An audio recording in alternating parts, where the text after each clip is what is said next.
میں ایک دفعہ داتا صاحب رحمۃ اللہ علیہ حاضری کے لیے چلا گیا تھا، تو اس قدر زیادہ دوڑ دھوپ ہوئی، اس طرح لوگ ایک دوسرے پر گرے. مجھے کئی دن افسوس رہا کہ یار کچھ لوگ تلاوت کر رہے تھے، میں کیوں آ گیا. اس کے بعد کوشش کرتا ہوں کہ میں کوئی ماسک لگا کے یا چھپ کر کسی وقت حاضری دے لوں. مہربانی کیا کریں. اب محفلوں میں دوست حکم کرتے ہیں، آنا تو پڑتا ہے، اور ملتے بھی آپ محبت سے ہیں، کسی کو ہم سے کوئی ذاتی لالچ تو ہے نہیں. لیکن اس میں اگر ساتھ والے کو آپ تکلیف دے رہے ہیں یا کسی بزرگ کو دھکا دے رہے ہیں تو اس سے ظاہر ہے کہ نفع نہیں ہوگا، یہ اخلاقی طور پر بھی درست نہیں ہے. اور مجھے بڑی تکلیف ہوتی ہے کہ میری وجہ سے کتنے لوگوں کو اذیت ہوئی. میرا خیال ہے جاتی دفعہ آپ ایسا نہیں کریں گے، انشاءاللہ کہیے گا. جنہوں نے انشاءاللہ نہیں کہا ان کا پروگرام کیا ہے؟ انشاءاللہ آپ اجازت اچھے طریقے سے. اب بات جانا ہے، چونکہ رک سکتے نہیں، محفل کا نظم بھی ایسا ہوتا ہے کہ ابھی چل رہی ہوتی ہے محفل اور کچھ لوگ آ رہے ہیں کچھ جا رہی ہیں، سلسلہ رہتا ہے. چند ایک باتیں تھوڑے سے وقت میں عرض کرنی ہے. عزیز دوستو، عرب شریف کے اندر بے شمار مسائل تھے. بت پرستی، عقیدے کا بگاڑ سب سے بڑا مسئلہ تھا. اس کے بعد پھر عورتوں پر ظلم ہے، غلاموں کو بیچا جاتا ہے، لوگ ایک دوسرے کے حقوق غصب کرتے ہیں. ڈھیروں مسائل تھے اور صدیاں بیت گئیں. حضرت عیسیٰ علیہ السلام کے بعد آسمان سے کوئی وحی نہیں آئی، زمین و آسمان کا رابطہ نہیں ہوا. بے شمار مسائل تھے جن پر فوری اصلاح کی ضرورت تھی. لیکن جو پہلی وحی آئی ہے نا غار حرا میں، جو صدیوں بعد زمین کا آسمان کا آپس میں پہلا رابطہ ہوا ہے، وہ نہ تو بظاہر عقیدہ توحید پر ہے، نہ عورتوں کے حقوق کی بات کرتی ہے، نہ غلاموں کی بات کرتی ہے. جو پہلی وحی نازل ہوئی ہے وہ وحی یہ کہتی ہے کہ اقرأ بسم ربک الذی خلق، پڑھو اپنے رب کے نام سے جس نے پیدا کیا ہے. جو پہلی وحی نازل ہوتی ہے وہ یہ کہتی ہے کہ اپنے رب کے نام سے پڑھو. معنی کیا ہے کہ پڑھو گے نا اللہ کے نام سے، کتاب و سنت کو پڑھو گے تو عقیدہ توحید بھی ٹھیک ہو جائے گا، عورتوں کے حقوق کی بھی سمجھ آ جائے گی. یہ جو سٹیج پہ دوست بیٹھے ہیں انہیں موبائل نہیں چلانا چاہیے، ان کے لیے تو بالکل درست نہیں ہے. اللہ سلامت رکھے آپ حضرات کو. توجہ تقسیم ہوتی ہے نا، سامنے والے تو آپ کو دیکھتے ہیں، توجہ تقسیم ہوتی ہے. آپ مہربانی فرمائے صرف سنیں، نیچے چلیں بیٹھے ہیں، ان کا معاملہ اور ہے. بھائیوں، پہلی وحی جو نازل ہوتی ہے وہ علم کی بات کرتی ہے. تعلیم اتنی بڑی روشنی ہے جس کی وجہ سے سارے اندھیرے ہی ختم ہو جاتے ہیں. بعض اوقات نا اندھیرے زیادہ ہوتے ہیں اور اس اندھیرے کی وجہ سے موذی بھی زیادہ جمع ہو جاتے ہیں. کسی کمرے میں اندھیرا ہو تو سانپ بھی آ گیا، بچھو بھی آ گئے، چھپکلیاں بھی آ گئیں. اب اگر آپ اندھیرے میں ان سب کو مارنا چاہیں گے تو نہیں مار سکیں گے، ہاتھ نہیں آئیں گے، تکلیف ہوگی. ان سارے موذی جانوروں سے بچنے کا بہترین حال یہ ہے کہ کمرے میں اجالا کر دیں. آپ کے لائٹ جلاتے ہی بہت سارے جانور تو ویسے ہی بھاگ جائیں گے، مارنے ہی نہیں پڑیں گے. تو یاد رکھیے کہ اندھیرا کفر کا ہو، شرک کا ہو، ظلم کا ہو، جبر کا ہو، اس کا علاج کیا ہے کہ علم کا چراغ روشن کر دو. علم کی روشنی. آپ کو پتہ ہے جو جاہل پیر ہوتا ہے نا، وہ اپنے آستانے پہ مدرسہ نہیں بناتا. کیوں؟ کہ جو پرانے وڈیرے ہوتے تھے نا، اللہ ماشاءاللہ سارے نہیں، لیکن جو پرانے وڈیرے ہوتے تھے وہ اپنے گاؤں میں اسکول نہیں بننے دیتے تھے. جو جاہل تھے وہ کیوں نہیں بننے دیتے تھے؟ وہ کہتے تھے اگر غریبوں کے بچے پڑھ گئے تو ہماری بھینسوں کو چارہ کون ڈالے گا. پڑھنے نہیں دیتے تھے. جاہل پیر اپنے آستانے پر مدرسہ نہیں بننے دیتا. اس کو پتہ ہوتا ہے اگر یہ بچے پڑھ گئے تو مجھے پیر کون مانے گا، میرا تو سودا ہی جہالت کی وجہ سے بکتا ہے. تو اگر یہ پڑھ گئے تو پھر مجھے تھوڑی مانیں گے. ان کو سمجھ آ جائے گی کتاب و سنت کیا کہتی ہے. علم کی روشنی، کتاب و سنت کا علم، یہ آپ کو باطنی طور پر توانا کرتا ہے. یہ دور آیا ہے لوگ موٹیویٹ ہونا چاہتے ہیں, اس کے لیے موٹیویشنل اسپیکرز کے پاس جاتے ہیں کہ مجھے قائل کر دیا جائے. میاں بیوی کے باہمی معاملات ایک بہت بڑا اور اہم ایشو ہوتا ہے. آپ کو پتہ ہے کسی گھر کے اندر گھر بھی کشادہ ہو اور اولاد بھی ہو, ساری نعمتیں موجود ہوں, لیکن میاں بیوی کا پیار نہ ہو, اس گھر میں رہا نہیں جا سکتا. ساری آسانیوں کے باوجود اس گھر میں اذیت ہوتی.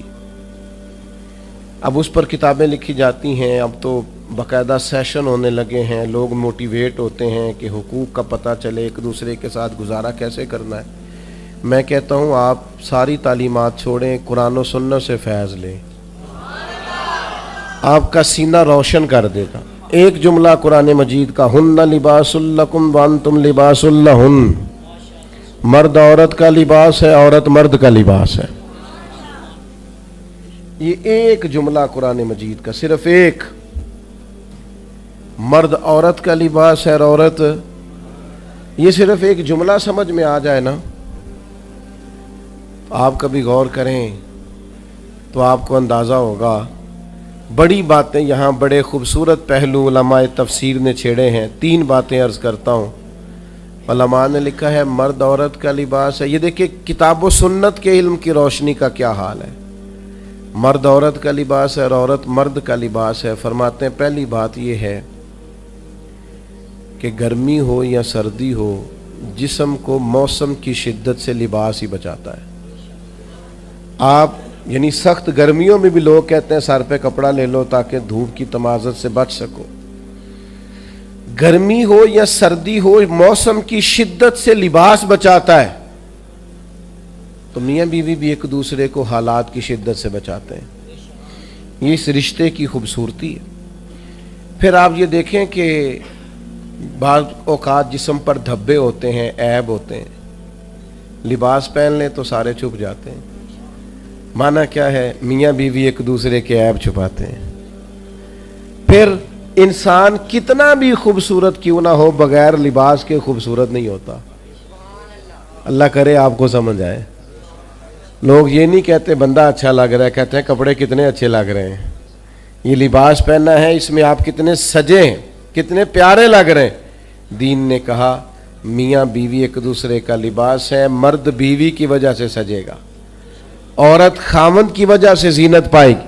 تو قرآن مجید کا جو علم ہے, قرآن مجید کی جو تعلیمات ہیں, کتاب و سنت کے جو ارشادات ہیں, وہ تازہ دم کریں گے.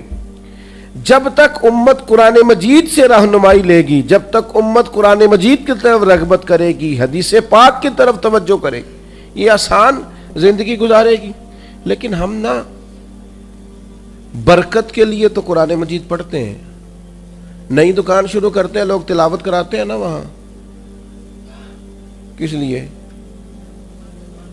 تلاوت؟ تو اس لیے کرانی چاہیے تھی کہ میں دکان اس طرح چلاؤں گا جس طرح قرآن بتاتا ہے, میں اس طرح تجارت کروں گا جو احکامات, اس لیے کرانی چاہیے تھی نا.